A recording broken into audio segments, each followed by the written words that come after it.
మా అన్న జగను వంకర తోవలో పోతుండని నేను మరో మొత్తుకొని చెప్పిన. ఇక మరి ఇప్పుడు ఎందుకని చంద్రబాబు నాయుడు కూడా మా అన్న అడుగు జాడలు నడుస్తుండు అని చెప్పుకొస్తుంది. శల్య షర్మిల గమ్మతుంది ముచ్చట ఆగిందాం పారి.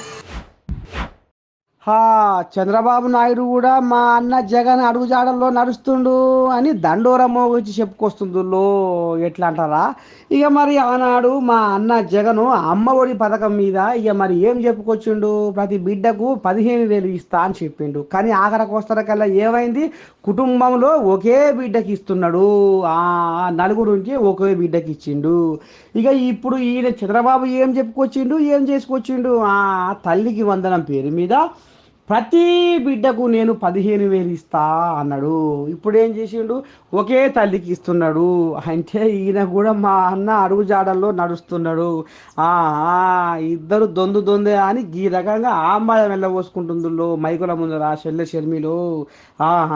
ఇక ఆనాడేమో అన్నకు సురుకులు పెడితే ఇప్పుడు చంద్రబాబుకు సురుకులు పెట్టే కాడికి వచ్చింది కథ. చూడాలి మరి రేపు ఈ పంచాయతీ మరి ఏడికి దారి తీస్తుందో. చంద్రబాబు గారు వాగ్దానం చేసినప్పుడు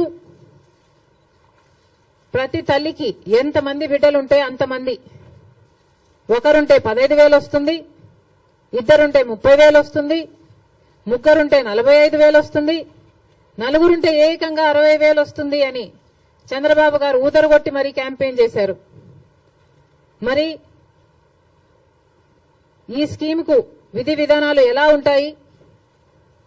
చంద్రబాబు గారు నిన్న విడుదల చేసిన జీవోలో అయితే ప్రతి తల్లికి అని రాశారు.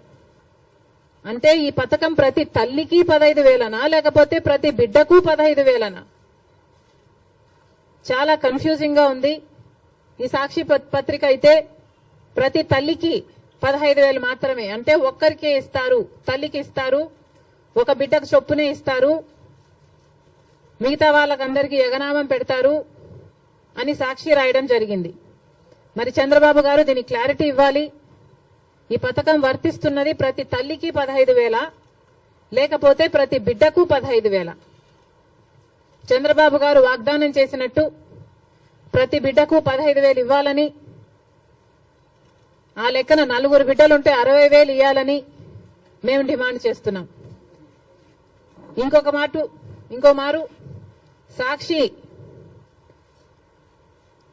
సాక్షిని నడుపుతున్న జగన్మోహన్ రెడ్డి గారు కూడా సమాధానం చెప్పాలి. ఇలాగే జగన్మోహన్ రెడ్డి గారు కూడా అమ్మఒడి అనే పథకం, ఆయన ముఖ్యమంత్రి కాకముందు అమ్మఒడి పథకం కింద మేము ప్రతి బిడ్డకు 15,000 ఇస్తాము అని ఆ రోజు వాగ్దానం చేశారు.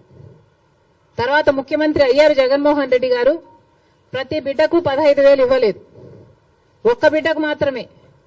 అంటే ప్రతి తల్లికి 15,000 అన్నట్టుగానే జగన్మోహన్ రెడ్డి గారు కూడా వ్యవహరించారు.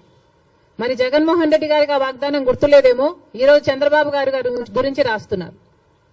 జగన్మోహన్ రెడ్డి గారు కూడా ఇదే వాగ్దానాన్ని ఇచ్చి మాట తప్పడం జరిగింది.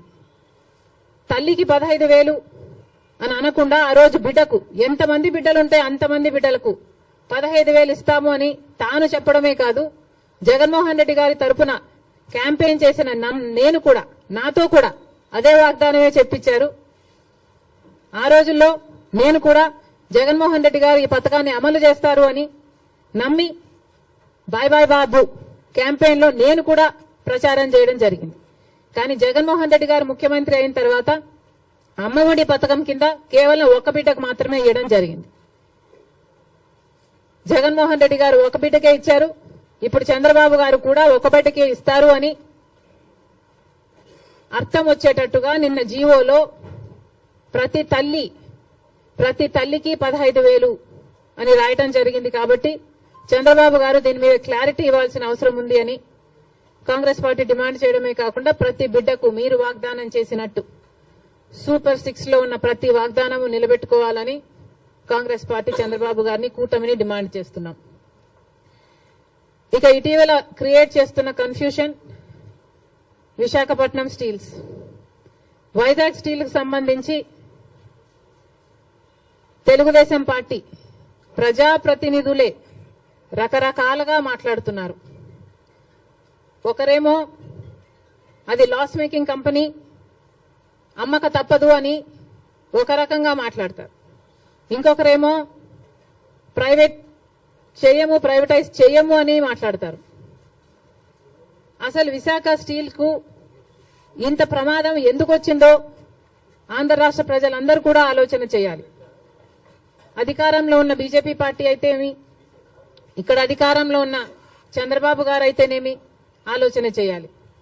అసలు వైజాగ్ స్టీల్ కి ఇంతవరకు క్యాప్టివ్ మైన్ అనేది లేకుండా పోయింది. రాజశేఖర రెడ్డి గారి హయాంలో రాజశేఖర రెడ్డి గారు వైజాగ్ స్టీల్ కి ఒక క్యాప్టివ్ మైన్ ఉండాలి అనే ఉద్దేశంతో అనంతపూర్ దగ్గర ఒక మైన్ ఐడెంటిఫై చేయడమే కాకుండా ట్రైపార్టీ అగ్రిమెంట్ స్థాయి వరకు కూడా క్యాప్టివ్ మైన్ కోసం ప్రయత్నం చేయడం జరిగింది. తర్వాత వచ్చిన ముఖ్యమంత్రులు ఎవరు పట్టించుకోవడం మనం చూడలేదు.